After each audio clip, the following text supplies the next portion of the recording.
From the beginning of time, tales, stories, traditions and customs have been passed down through generations, through cultural groups, from person to person, and even to countries that are worlds apart. This is what we call folklore. But what is folklore exactly? Folklore is the expressive body of culture shared by a selected group of people. It encompasses the traditions common within cultures, subcultures, or groups. This can include physical culture, starting from traditional building styles to handmade toys. Folklore also includes customary lore, the forms and rituals of celebrations like Christmas and weddings, folk dances, and initiation rites. All of those, either individually or together, are considered to be folklore artifacts. Due to this, folklore can be considered a form of art that has passed through the generations. There have been many famous examples in history of folklore. An extremely notable and well-known form is located in ancient Egypt and the tale surrounding the pyramids of Giza, man-made landmarks that can still be seen and visited today. If these stories were not passed down the generations through the use of art and spoken form, then the past of these pyramids could never have been investigated. Another remarkable example of how a particular culture's traditions has been shared with the world is Mexico's Day of the Dead. Professor Andrew Chestnut explains. Right.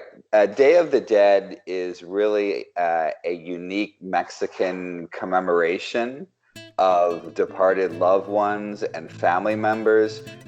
Before the Spanish conquest and colonization of Mexico and the rest of the Americas, under the Aztecs in central Mexico, who of course capital was current-day Mexico City, they called it Tenochtitlan.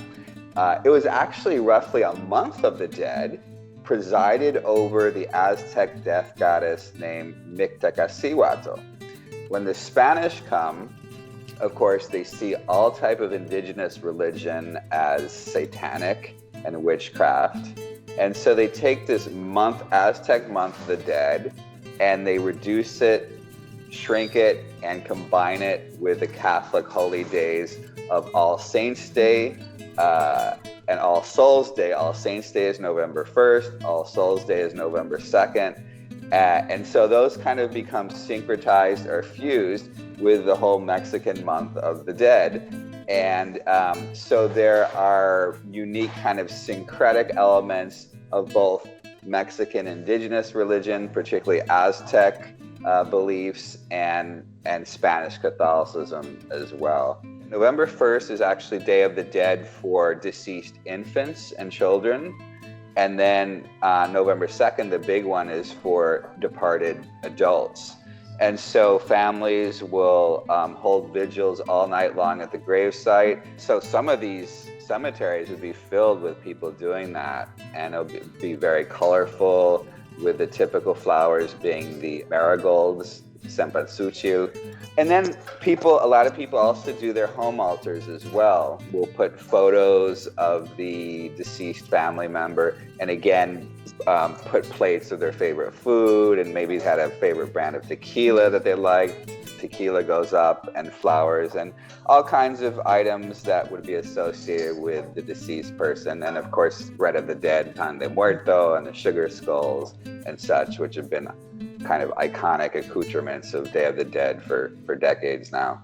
The big problem that the church has lately with Day of the Dead is going back to my research focus, my primary research focus on Mexican folk saint Santa Muerte.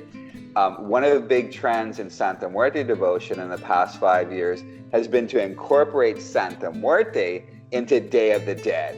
The Mexican church is going to be issuing warnings for Catholics to not traffic with Santa Muerte during Day of the Dead. She's satanic. She has no place in Day of the Dead.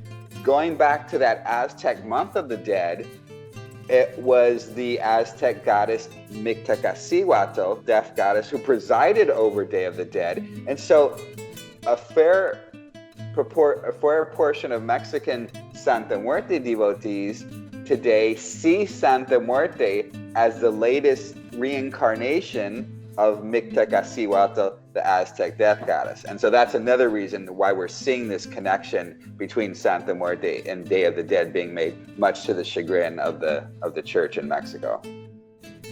Countries all over the world have cultures, customs and traditions, most of which we are aware of.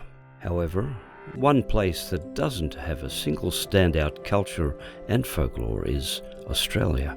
Where is folklore displayed in Australia? More specifically, where is folklore displayed in Brisbane, Queensland? At the University of Southern Queensland, the presence of folklore can be found in the work of their Associate Professor, Beata Batarovit, and she discusses her utilisation of folklore and the mythological. So my name is Beata Batarovit. I'm a contemporary artist and I work in sculpture and textile as well as installation. And I work here at USQ. So my own artistic practice is to do with my own Polish heritage. So I was born in Poland and I came to Australia when I was 5. In my own work, folklore actually blends with mythology and even legend because I actually play with history as well. But I would say it's to do with your own customs and family beliefs that get passed on and the little traditions that get shared. And I think that becomes important because it's a link to your own cultural identity. Folklore tends to have a lot of animals within the actual reference of the narratives. And so they were more about, they're kind of like poems that are actually character descriptions. So for example, the trickster was something that, or the fox, really stood out for me as a child, and then I would actually use that as a motive within my own practice. I've just finished an exhibition at Artisan Gallery at the moment, and it's actually a dingo. So I'm looking at, okay, well, what about more Australian kind of based notions of the trickster? So dingo was the key motive that I actually chose for the exhibition. So I think it's just right behind me there. And so the idea of hand stitching is quite ritualised. It's actually quite folklore based. It's quite craft based. A place that is more accessible to the public, and one that holds another type of folklore, can be found at the Boggo Road Jail. The Boggo Road Jail opened in 1883 as the Brisbane Jail. It is named after the road which led to it, Boggo Road. The entire prison complex shut its doors forever in 2002 after 119 years in operation. The jail is now heritage listed and will never be demolished. In December 2012, it was reopened and became a tourist attraction. When the jail was in operation, it was mainly used as a holding prison for those serving short sentences or on remand. Its initial infamy came from the jail being a place of execution. Between 1883 to 1913, 42 criminals were executed on the jail premises. The last criminal to have been executed was Ernest Austin, whose criminal offences were murder and various sexual offences. All 42 criminals were sentenced to death by hanging, one being female and 2 others merely teenagers. Unfortunately for these inmates, the death penalty wasn't abolished within Queensland until 1922. Due to the executions taking place at the jail and the close proximity of Dutton Park Cemetery, where those criminals were laid to rest, there is no surprise that Boggo Road Jail has been home to various paranormal activities. Many accounts of these paranormal occurrences have come from those who inhabited the walls of the jail, such as the officers and their prisoners. The Herald Sun newspaper released an article in 2014. This particular article discussed evidence of a ghost haunting the jail and its appearance resembling that of Ernest Austin. It was believed that the ghost of Ernest Austin would take the souls of criminals within the jail. He would do this to make a trade with the devil to keep his own soul on earth.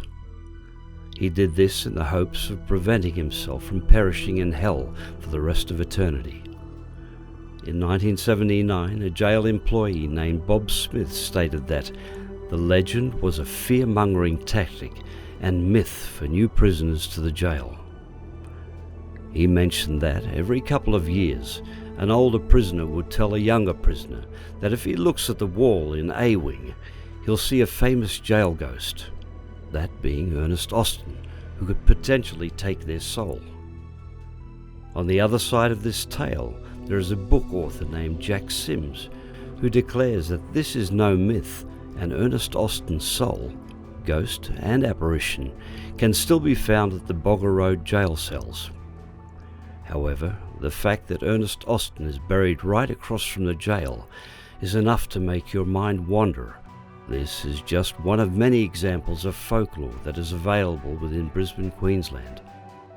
One of the most important and prevalent forms of folklore, customs and tales comes from the First Nations people, the indigenous Australians, and a part of this can be contributed to the fact that the practices and traditions are still practiced and active to this day. 30 minutes away from Brisbane CBD is a store and gallery entitled Dreamtime Kulila Art. My name's Michael Connolly. I was born in southwest Queensland, town of Charleville in 1957 and moved to the Redcliffe area in 1989 and started my business in the early 90s. Have now my shop and gallery. The name of the gallery is Kulila Art, Dreamtime Kulila Art. We call it the Culture Cave. Learn and listen. It's about education and it's about providing products of the Aboriginal artists of Australia in mugs, bags and souvenirs range to tell our stories and to showcase that people are happy to wear a piece of our art, carry a piece of our art all around the world to show that we are the oldest living culture in the world. We have all the artists in the Central Desert, Arnhem Land, West Australia, South Australia, New South Wales, Victoria, all over Australia, and they work with companies who can make the art into livable products. We have a lot of law, which is LORE law, which is specialised. A lot of it's been taken because of the removal of our people from land, but I have learnt some of our laws and what it means, especially around the ladies. The women and my Colourlee connection, they make the law and we hand the law down. So as you probably know, women make laws and us men got to follow. So we always make sure that the women have a say, and then we come together to make agreement to special law. Then there's the women's law and the men's law. It's two separate businesses, but we come together as one unity and family protection of connection to country.